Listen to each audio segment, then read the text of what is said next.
Olá, bom dia. Para quem eu ainda não dei bom dia. Tudo bem com vocês? Sim, continua. Tudo bem, graças a Deus. Bom, hoje nós vamos dar continuidade na nossa matéria de ontem, tá? Nós paramos na página 255. Eu ia pedir para vocês começarem a ler esse texto, mas aí estava no finalzinho da aula, não deu tempo. Então, nós vamos continuar por essa página, 255.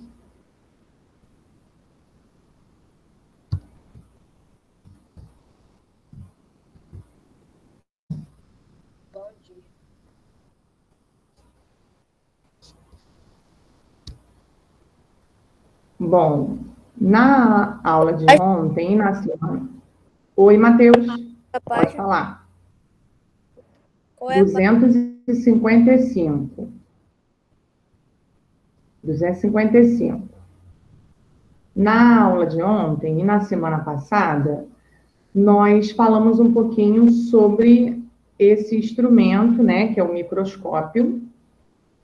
E como nós estamos estudando agora os seres vivos, eu falei para vocês que existem alguns seres que a gente não consegue observar a olho nu, né? Precisa da ajuda desse aparelho.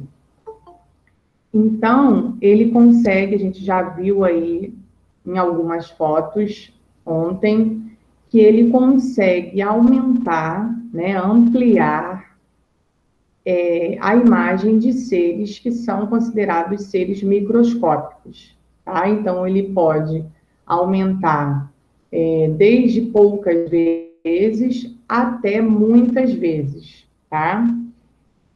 Por exemplo, essa imagem que a gente tem aí na página 255, para quem está chegando agora, é a imagem de células do nosso sangue, né? Pegaram o nosso sangue, colocaram no microscópio para a gente poder conseguir visualizar as células sanguíneas.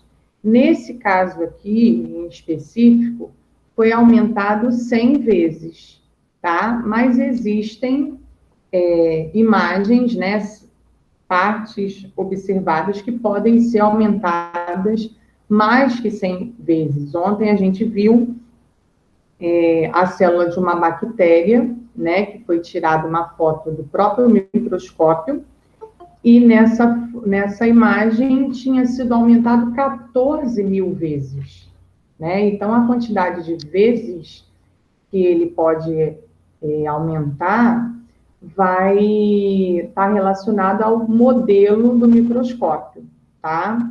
Lembrando que o microscópio eletrônico é o microscópio mais potente que a gente tem, tá? Esse que está aí na página 255, o pessoal que está chegando agora, estamos na página 255.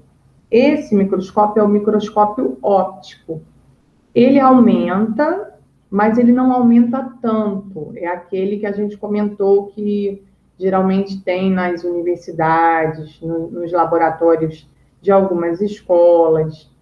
Ele serve para visualizar esses seres microscópicos, mas ele não consegue aumentar tanto quanto o eletrônico, tá? O eletrônico, ele tem uma potência melhor. Aquela foto que a gente viu ontem da bactéria, que foi aumentada 14 mil vezes, aí é um microscópio mais potente que esse aqui.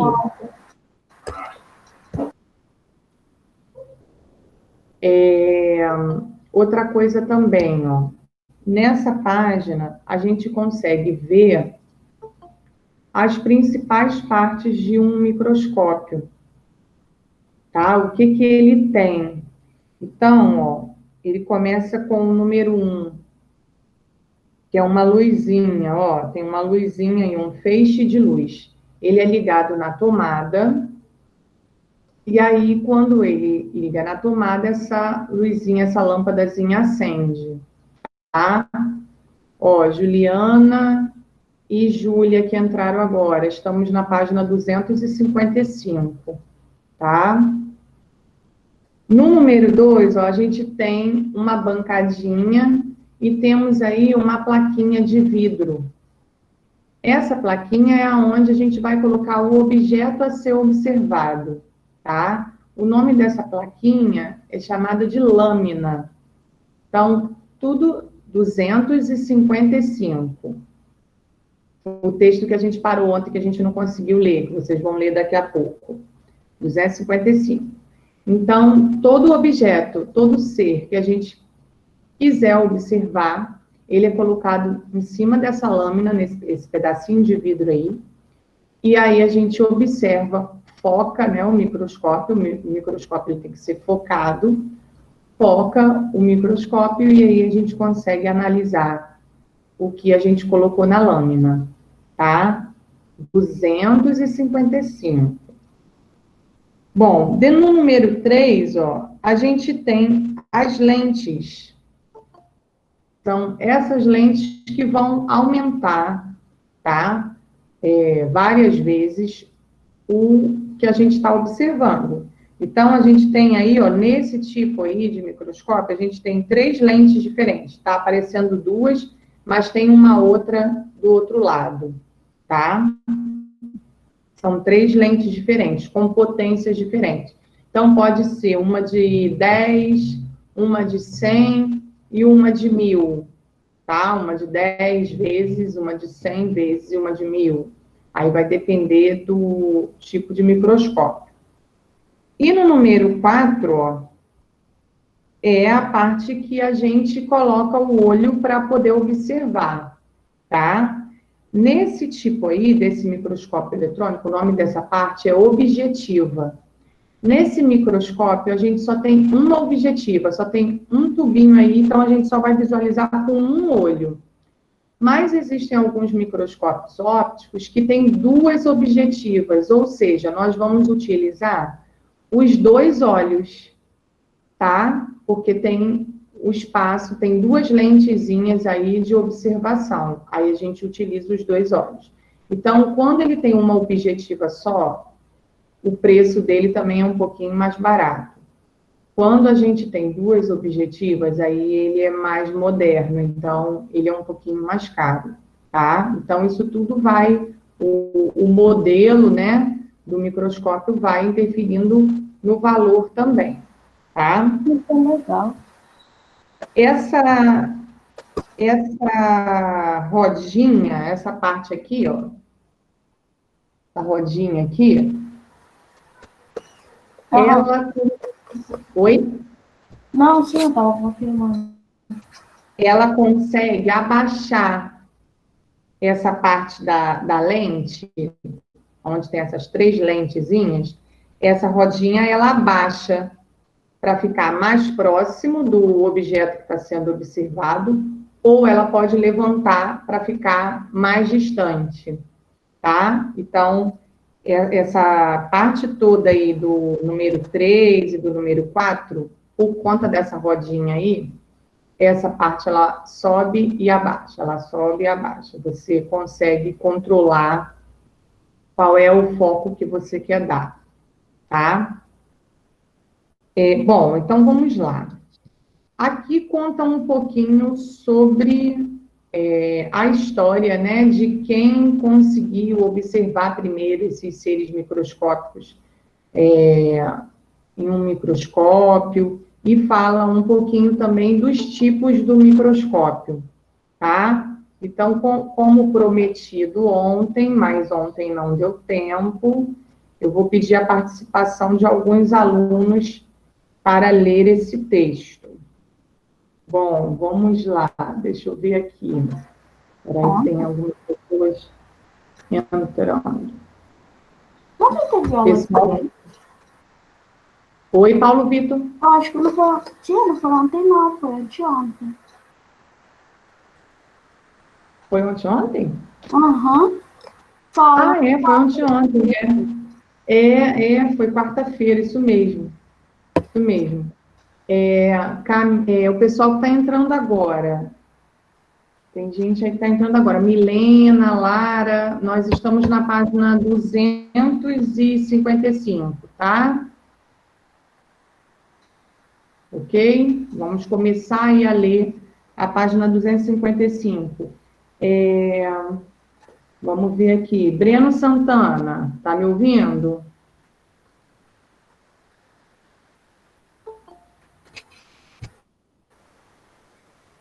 Breno? Cadê Breno, gente? Tá aí não? Será que ele não tá, não? Vou ver aqui. Não, Eu dei presente Só para tá ele ouvindo. tá assim. só se a internet dele caiu. Então vamos lá. Ana Beatriz Lessa, consegue me ouvir?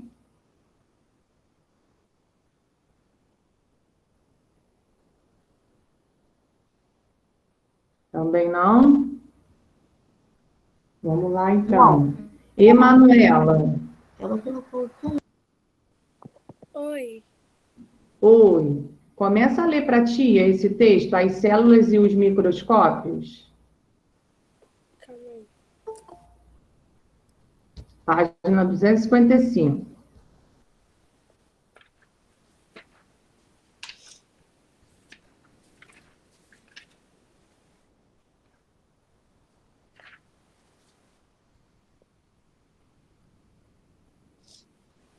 O termo célula foi utilizado no estudo de seres vivos pela primeira vez em Robert O.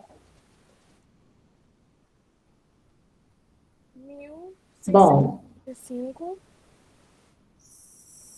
1703. isso, muito bem. Alguém sabe me dizer o que significa essa numeração aí? 1635 e 1703, que a O ano que Manuela leu? Robert Hooke morreu? Microscópico foi.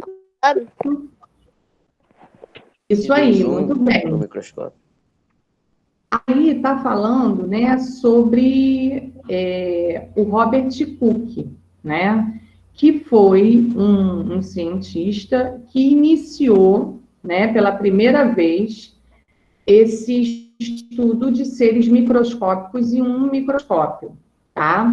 Ele nasceu em 1635 e faleceu em 1703. Então, olha quanto tempo que tem esse estudo, porque se ele nasceu, né, e faleceu nessa época, e ele já estudava, né, dessa forma, olha quanto tempo isso já tem. Só que, com o tempo, né, com a tecnologia, a gente consegue perceber que esse microscópio ele teve uma evolução muito grande. A princípio não era dessa maneira que está aí, tá? Os primeiros microscópios eles eram até bem diferentes, bem engraçados, mas com o tempo foi evoluindo e foi melhorando, tá? Pode continuar mais um pedacinho, Emanuela. Esse naturalista inglês construiu um pequeno microscópio e com ele observou vários seres vivos e materiais. Entre eles havia um pedaço de cortiça, material de origem vegetal utilizado na fabricação de rolhas. Ok, agora continua para mim, Isaac. Isaac, está me ouvindo? Professora, eu me perdi. Olha, ela parou na sexta linha, depois de fabricação de rolhas.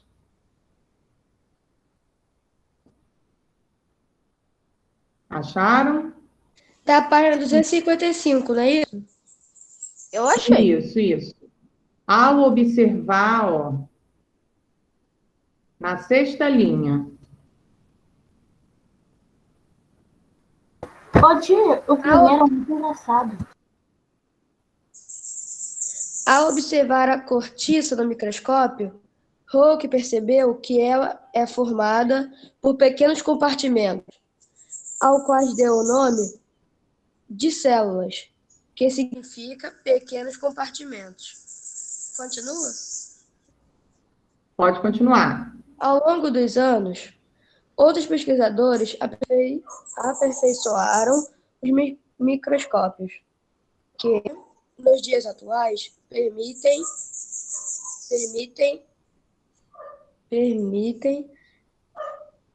os microscópios Permitem a observação de materiais bem pequenos, ampliando células e estruturas celulares em centenas de milhares de vezes. Muito bem, obrigada. Bom, aí ele colocou aí, ó, uma imagem, né, parecida com o que ele observou naquela época, tá? Todo mundo sabe que material é esse? Cortiça. Todo mundo já viu uma rolha de vinho? Aquele material que é feita a rolha de vinho? Nós estamos na página do 255, Maria Raíssa. Já vi. Então, aquele material, o que ele fez? Ele pegou aquele material, a cortiça, e colocou no microscópio para ver com mais detalhes aquele material. E aí ele conseguiu perceber que ali tinha pequenos compartimentos. E aí, quando ele colocou no microscópio, ele teve essa imagem aí, ó. Tá vendo? Tudo furadinho. Ele conseguiu chegar à conclusão de que nesse pedaço de cortiça tinha ali algumas células, né? Centenas de células ou até milhares de células, tá? Então, é assim que acontece a observação num microscópio. Você pega um determinado material ou um determinado ser vivo, coloca no microscópio e observa com mais detalhes do que se você não tivesse um microscópio, tá? Vamos continuar para saber mais curiosidades. Agora, Jonas, continua para mim, terceiro parágrafo. Atualmente, existem dois tipos principais de microscópio: o óptico e o eletrônico. O microscópio eletrônico tem capacidade de aumentar de imagem superior ao microscópio óptico. Entretanto, não permite a observação de organismos vivos. Para ser observado esse tipo de microscópio, o material precisa passar por um tratamento complexo que causaria a morte de organismos vivos. Continue. Pode continuar agora, Matheus Monteiro. Professor, ele parou em organismos vivos? Isso, agora o último parágrafo. Os microscópicos ópticos podem ser de diferentes tipos, e cada um deles tem uma capacidade de ampliação, com nitidez específica. Por meio da microscopia óptica, podemos observar as células e vários componentes de sua estrutura, além de permitir a observação de organismos vivos. A ampliação máxima com nitidez dos microscópicos ópticos chega a 1.500 vezes.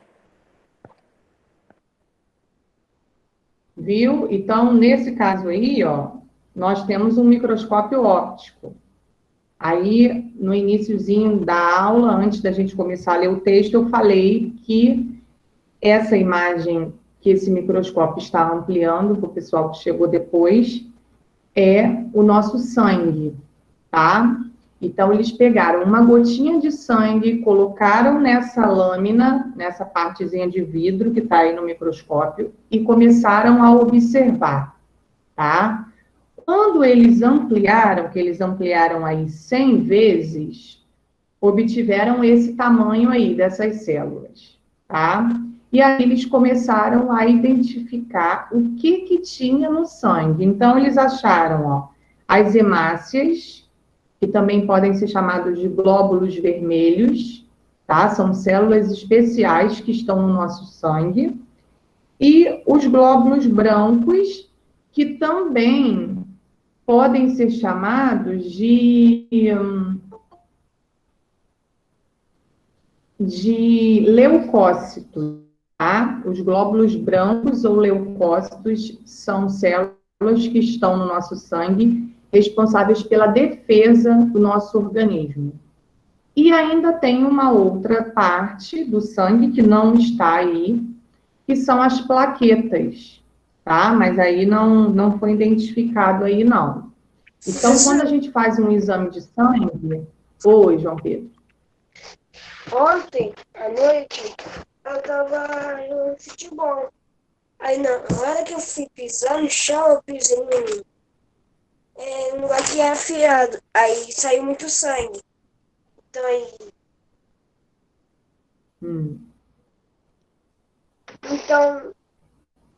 Então, aí... Vai, termina. Então, eu perdi várias células, assim. Exatamente. Se a gente pegasse um pouco desse sangue, né, para analisar no microscópio, a gente iria conseguir, né, observar, perceber que ali tinha várias células, tá? Numa porção pequena do sangue, já se encontram várias células, igual está essa aí. Quando a gente faz um exame de sangue, a gente tira um tubinho de ensaio, né, cheio de sangue. Ali, eles pegam uma amostra daquele sangue, pega essa laminazinha que está aí no microscópio, pega uma pipeta, que é aquele instrumento que mergulha lá dentro do sangue para pegar uma gotinha, aí pinga ali na lâmina e a gente consegue observar essas células do sangue. Então, como você teve um acidente, né, e aí, nesse acidente, perfurou a pele, automaticamente você perdeu uma determinada quantidade de sangue. Se você conseguisse coletar essa quantidade de sangue e colocasse no microscópio, você ia conseguir ver todas essas células que estão aí. E as plaquetas também que não estão aí. Tá? Que são as 3 partes do sangue. Ok? Só que isso a gente só consegue ver, né, observar, com a ajuda do microscópio. A olho nu, a gente só vê um líquido vermelho, a gente não consegue ver mais nada, né? Só conseguimos ver a parte total, né? A parte do líquido todo, mas não conseguimos identificar essas partes menores que estão presentes ali, tá? Porque é muito pequenininho, ok? Bom, então vamos para outra página agora. Vamos para a página 256. Tá? Jorge, que está chegando agora, página 256. Agora a gente vai falar um pouquinho sobre o metabolismo dos seres vivos, tá? Como que os seres vivos, eles a determinadas situações, tá? Metabolismo nada mais é do que o funcionamento de um organismo vivo, de um ser vivo, tá? E depois a gente vai comentar sobre, ou melhor, vamos falar novamente, que a gente já falou isso também na quarta-feira, mas nós vamos ver aqui algumas fotos sobre o ciclo de vida dos seres vivos, tá? Quais são as etapas por qual um ser vivo passa até ele morrer, tá bom? Nós vamos ver essa parte também. Bom, então vamos continuar a nossa leitura. Antes da gente começar, ó, tem uma perguntinha para a gente pensar. Lá em cima, na 256. Como os nutrientes e a energia presente nos alimentos se tornam disponíveis aos seres vivos? O que vocês acham?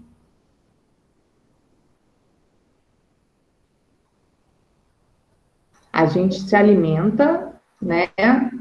E aí, através desse alimento, desses nutrientes que tem no alimento, né? A gente adquire energia para o nosso corpo. Como isso acontece?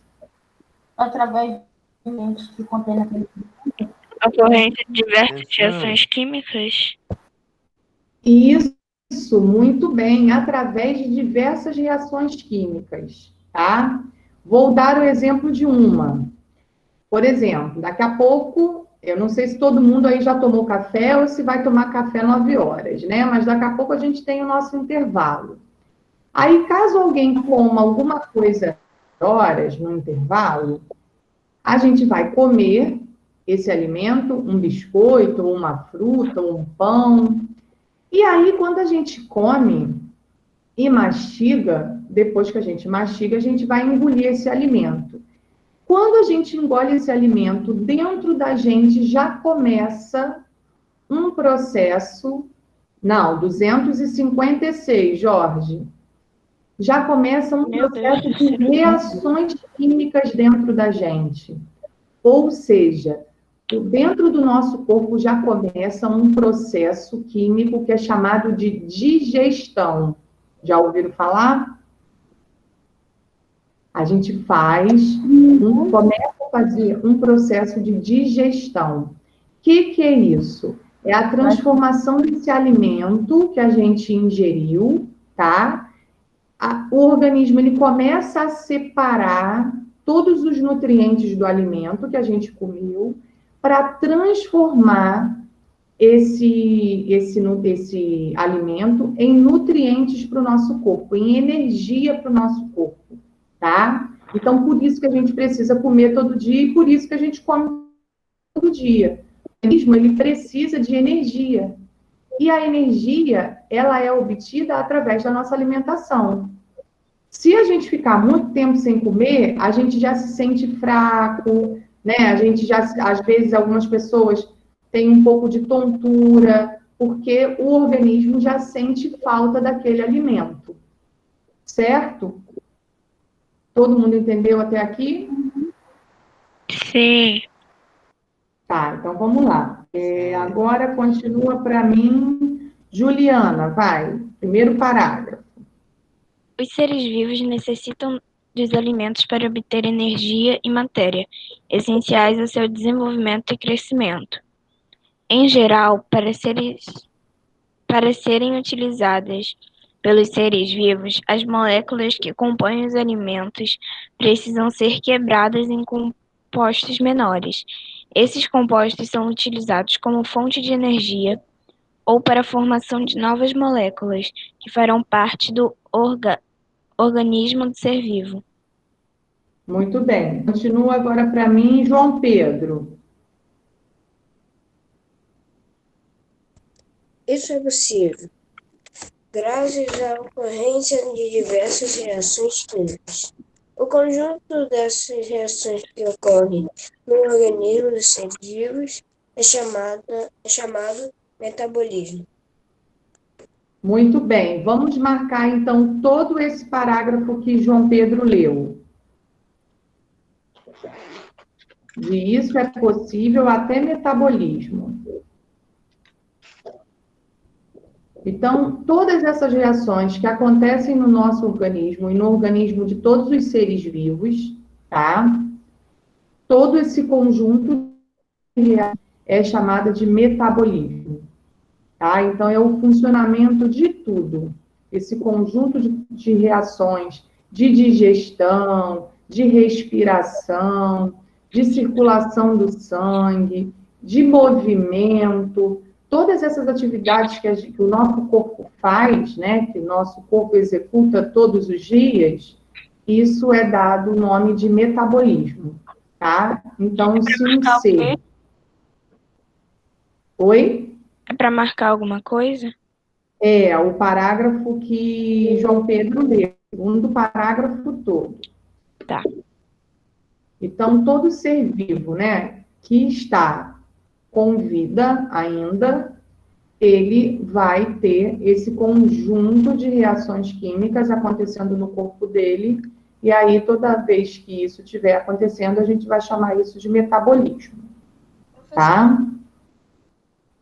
Oi, Breno. Fica perguntando, eu esqueci. Não te ouvi, seu microfone está baixinho. Fala de novo. É porque eu esqueci que eu ia falar. Quando lembrar, então fala. Bom, aí nós temos um esquema, ó, mostrando exatamente esse processo do metabolismo. As reações químicas que compõem o metabolismo podem ser divididas em dois tipos. Reações que quebram as moléculas maiores, liberando moléculas menores e energia, e reações que produzem moléculas maiores a partir de moléculas simples, utilizando energia, tá? Então, a gente juntando esses dois processos, a gente tem a função do metabolismo.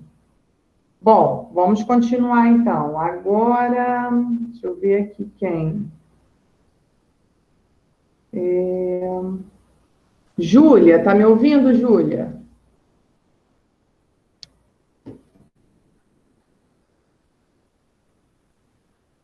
Oi, Júlia. Você consegue falar pelo microfone?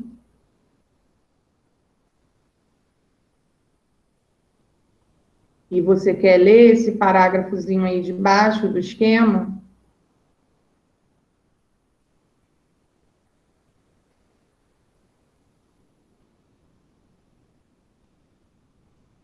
Debaixo do esquema do metabolismo, ó, a obtenção.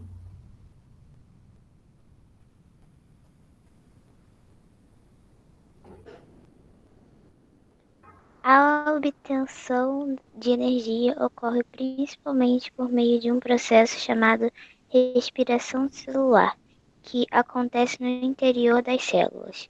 Veja abaixo. Muito bem, muito bem. Então, aí, ó, a gente tem uma representação de uma célula, de novo, que é a célula animal, que a gente viu quarta-feira, tá?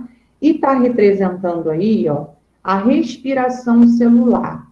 Então, dentro da célula também ocorre uma respiração, tá? A célula, ela precisa de oxigênio, ela precisa ser oxigenada, senão ela morre. Porque ela vai morrer, né, em determinada época, né? Porque a gente troca, as células, elas vão sendo trocadas ao longo da nossa vida.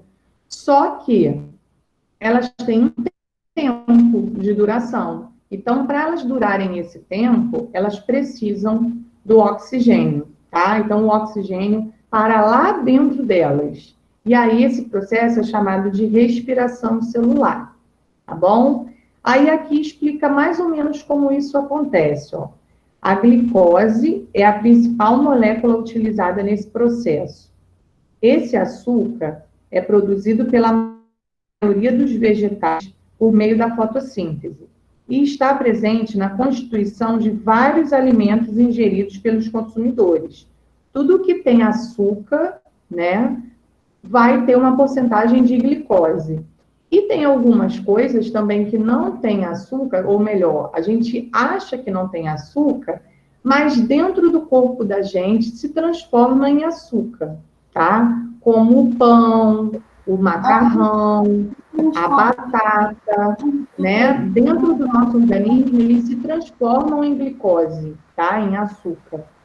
Então, quem tem problema de diabetes tem que ter cuidado com esses alimentos, porque embora eles não sejam propriamente açucarados, mas dentro do nosso corpo eles acabam se transformando em açúcar também, que é essa glicose que está sendo citada aí, tá? Oi. Mas como que vira açúcar dentro da gente? Então, por exemplo, o pão, né? A massa do pão, a massa do macarrão, para ela ser feita, a massa, na massa leva açúcar, embora a gente não sinta esse açúcar, tá? Uma massa de pizza leva açúcar na massa, na receita, na hora que a gente está fazendo a massa, leva açúcar, embora a gente não sinta esse açúcar. Então, quando a gente ingere esses alimentos, eu não falei para vocês que o processo de digestão, o organismo dentro da gente vai separando tudo? Quando ele separa, ele vai separar esse açúcar que a gente ingeriu. Agora, quando a gente come um alimento, né, que é doce mesmo, aí essa concentração de açúcar ainda é maior ainda, tá? Quando é doce, doce, vou comer um pé de moleque, é doce, né? Então, ele tem uma concentração maior de açúcar, mas mesmo alguns alimentos que a gente titula como salgado, às vezes tem açúcar ali naquela receita, naquela fórmula, que é o caso do pão, da massa do pão, da massa da pizza, da massa do macarrão, ok? Por isso que se transforma em açúcar, porque quando está fazendo aquela massa, tem a presença de açúcar ali. E aí, no processo de digestão, vai separando tudo para o seu lugar. Entendi agora. E a glicose, né, esse açúcar, que é chamado de glicose, ele é importante para o organismo porque dá energia ao organismo. Quando a gente come alguma coisa com açúcar, a gente se sente um pouco mais disposto, porque o açúcar dá energia. Só que aí, se a pessoa tem algum problema com diabetes, aí tem que tomar um pouquinho de cuidado por conta dessa quantidade de açúcar, né? A pessoa já tem um nível de açúcar no sangue, um nível de glicose no sangue alto, aí se ingerir muito alimento com bastante glicose, essa glicose aumenta ainda mais, tá? Mais algum comentário? Mais alguma pergunta? Não?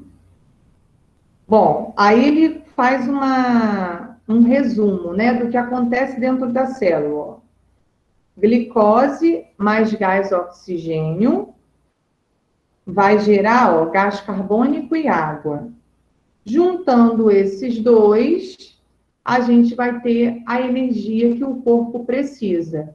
Então, se a célula tiver energia, automaticamente o nosso corpo tem energia, porque o nosso corpo é todo formado por células, tá? Então, se aconteceu isso dentro da célula e proporcionou essa energia, a gente vai se sentir bem. O ser vivo não vai ter problema com relação ao metabolismo, ao funcionamento do corpo dele, tá? Agora, lá na 257, vamos lá, Paulo Vitor, chegou a sua vez. Lê para ti lá no primeiro parágrafo. A maioria dos vivos utiliza gás para obter energia e, por isso, são chamados aeróbios, como os animais, vegetais e alguns micro-organismos. No entanto, existem seres vivos que realizam a fermentação, processo de obtenção de energia que não depende de gás oxigênio. Eles são chamados anaeróbios. Isso, muito bem. Então, vamos marcar esse pedaço aí. Isso aí a gente também precisa entender, tá?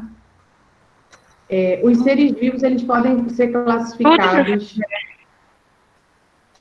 Não entendi, Ju. O parágrafo todo que Paulo Vitor leu? Isso, o parágrafo todo.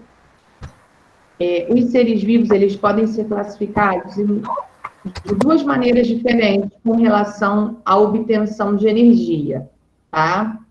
Quando eles precisam do gás oxigênio, que é o nosso caso, a gente precisa do gás oxigênio para obter energia na nossa célula. Então, quando isso acontece, a gente chama esses seres de seres aeróbios. Então, nós, seres humanos, somos seres aeróbios. Todos os animais são seres aeróbios. Todas as plantas são seres aeróbios, porque precisamos do oxigênio dentro das nossas células. Agora, quando os seres, eles não precisam, eles não dependem desse oxigênio para realizar o seu metabolismo, aí nós vamos chamar esses seres de anaeróbios, tá? Eles vão utilizar no metabolismo deles uma outra coisa que é chamada de fermentação. Em vez de fazer a respiração celular, eles utilizam o processo de fermentação. Então, eles não precisam do gás oxigênio, tá? Então, quando seres precisam de oxigênio, são chamados de aeróbios. E quando eles não precisam do gás oxigênio, eles são chamados de anaeróbios, tá? É uma outra parte importante. Aí, para a gente terminar, estamos quase terminando, essa parte mostra para a gente o ciclo de vida dos seres vivos, tá? Todos os seres que são considerados seres vivos passam por algumas etapas. O ciclo de vida são as etapas pelo qual o ser vivo passa. Então, ó, ele vai nascer, tem um esqueminha aí embaixo. Ele vai crescer, ele vai se reproduzir e ele vai morrer. Cada ser vivo tem o seu ciclo de vida. Então, a gente tem, assim, mais ou menos uma média, né? Mas existem alguns seres que podem morrer antes e alguns seres que podem morrer depois. Vou dar o exemplo da gente, tá? Os brasileiros, eles têm uma média de vida de 70 a 80 anos. É a média de vida do brasileiro. Só que a gente sabe, às vezes até na nossa família mesmo já aconteceu, de terem pessoas que morreram antes dessa idade, ou então que ainda estão vivas, né, e possuem mais de 80 anos. Então, eles fazem uma média, mas não é uma regra obrigatória. Oi, quem quer falar? Eu. Oi, João, fala. O meu avô paterno, ele morreu aos 99 anos, faltando 3 meses para completar 100. Aí, tá vendo? Já fugiu, né, dessa média, dessa regra. Então, a gente calcula, a gente faz mais ou menos uma média.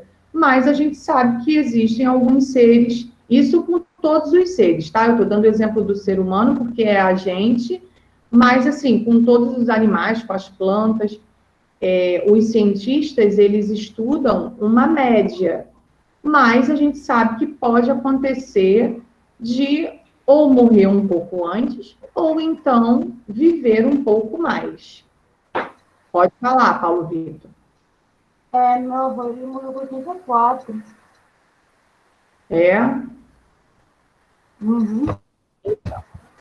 Então, também está, né, dentro desse esquema aí. Ok? Então, o que a gente tem que colocar agora na nossa cabecinha? Guardar essa informação. Que os seres vivos, eles passam por um ciclo de vida. E esse ciclo inclui o nascimento, o crescimento, o desenvolvimento, que é a reprodução, né, quando o ser ele consegue se reproduzir, e por último, a morte. Então, eles nascem, crescem, se reproduzem e morrem, tá? Alguns podem acontecer de morrer antes de se reproduzir? Sim, tá? Se morrer jovem ainda, né? Não vai passar por essa etapa da reprodução. Mas, na maioria das vezes, na média, os seres vivos conseguem executar todas essas etapas. Nascer, crescer, se desenvolver, reproduzir e morrer. Ok? Aí nós temos aí, ó, alguns exemplos desse ciclo de vida. Vamos colocar lá na página 258 e 259. Abre as duas páginas juntas, porque ela tem uma continuidade. A gente tem aí, ó, 3 exemplos diferentes.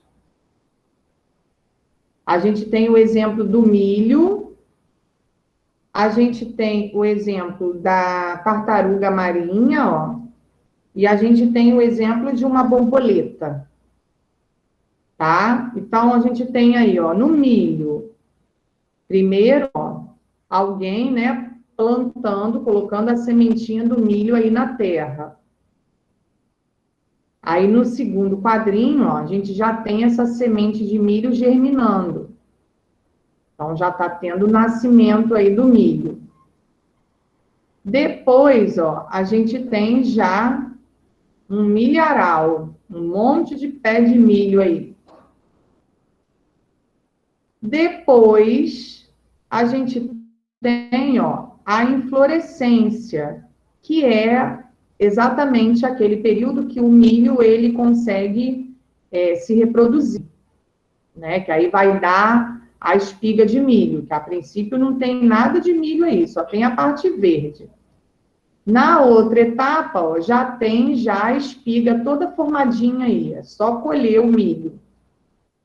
E por último, ó, o milharal todo seco, morreu.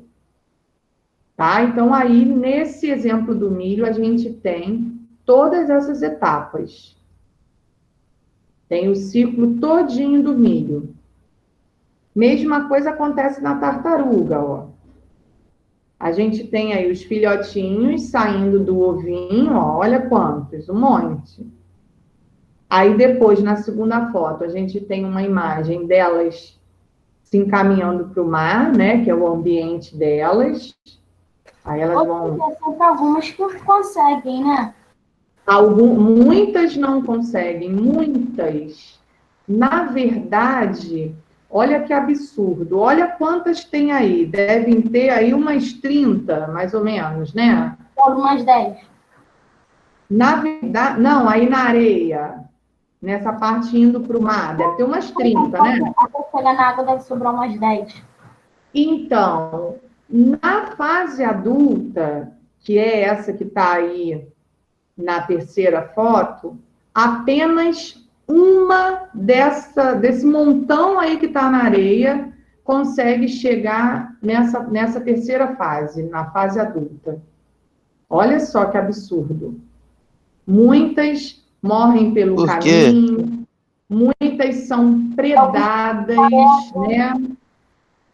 Urubu adora, gavião adora as tartaruguinhas. Então, muitas delas são predadas até antes de conseguir chegar na água do mar, tá?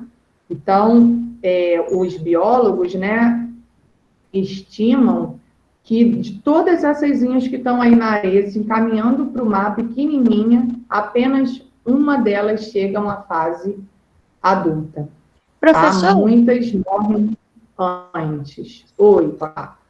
Tem um youtuber que eu vejo que ele mora nos Estados Unidos. Aí ele foi no mercado e estava vendendo tartaruga para comer. É mesmo? Bom, aqui no Brasil, né, todas essas situações são consideradas crime ambiental, não pode, tá? Existem alguns países que realmente permitem. Até foi ontem, eu estava dando aula no 7º ano, aí eu estava falando sobre os mamíferos aquáticos. E, por exemplo, lá no Japão, eles permitem, né, a pesca de algumas espécies de baleia.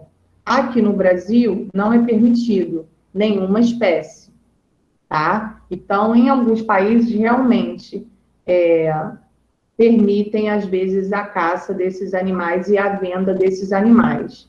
Mas aqui no Brasil, todos esses animais, se a gente tiver sem registro nenhum, é considerado um crime ambiental, não pode. A senhora já viu que um vídeo, tipo assim, que só para pegar um peixe, precisa de 2, 3 pessoas puxando a vara, que é um peixe gigante. Uhum. Mas ele não pode, como se fala, ser pego. Quando você pesca ele, você tem que devolvê-lo logo pro mar, porque é crime. Uhum.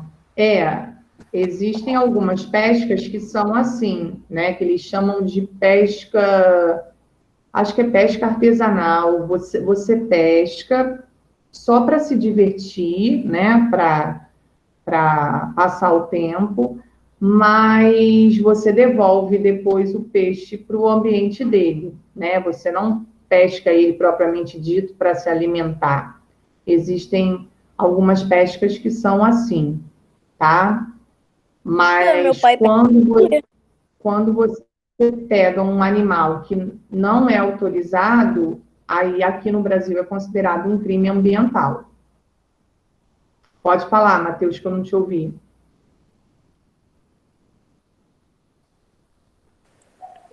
tinha falado, professora, que meu pai pesca para comer. Ah, sim, não. Aqui a gente tem uma infinidade, né, de peixes. O grupo dos peixes em questão de variedade, existe uma variedade muito grande e diversas espécies são autorizadas para pesca, sem problema nenhum, entendeu? Só que existem algumas que aí não, alguns animais que não são permitidos, que é o caso da tartaruga. Aqui no Brasil não é permitido, tá? Aí depois, ó, a gente tem aí a tartaruga já adulta se acasalando, ó. Tem duas aí, o macho e uma fêmea. Essa foto não tá dando para ver muito bem, não. Tá um pouco escura. Depois, ela vem até a beira da praia, até a areia da praia para colocar os ovinhos, ó. E por último, né, que aí aqui é a finalização da reprodução, ela colocando os ovinhos. E por último, ela morreu e o urubu, como gosta, né, de se alimentar de animais em decomposição, né, de carne já em decomposição, ele se alimentando dessa tartaruga. E por último, a borboleta, né, também tem todo o ciclo de vida dela, ó. O ovinho da borboleta, que é colocada na folha, aí depois a etapa da lagarta, que primeiro ela vira uma lagartinha, aí depois, ó, ela faz um casulo, essa partezinha verde aí é o casulo da borboleta. Depois, ó, ela saindo do casulo, o casulo já todo sequinho, e ela já fora do casulo, ó. Aí depois ela se reproduzindo, ó, aí também tem duas borboletinhas, uma por cima da outra, e depois a borboletinha morta. Tá? Então, aqui a gente citou, aqui o livro citou 3, né? Mas, de maneira geral, com todos os seres vivos, acontecem mais ou menos dessa forma. Eles nascem, eles crescem, eles se reproduzem e eles morrem. Ok? Até aqui alguma dúvida?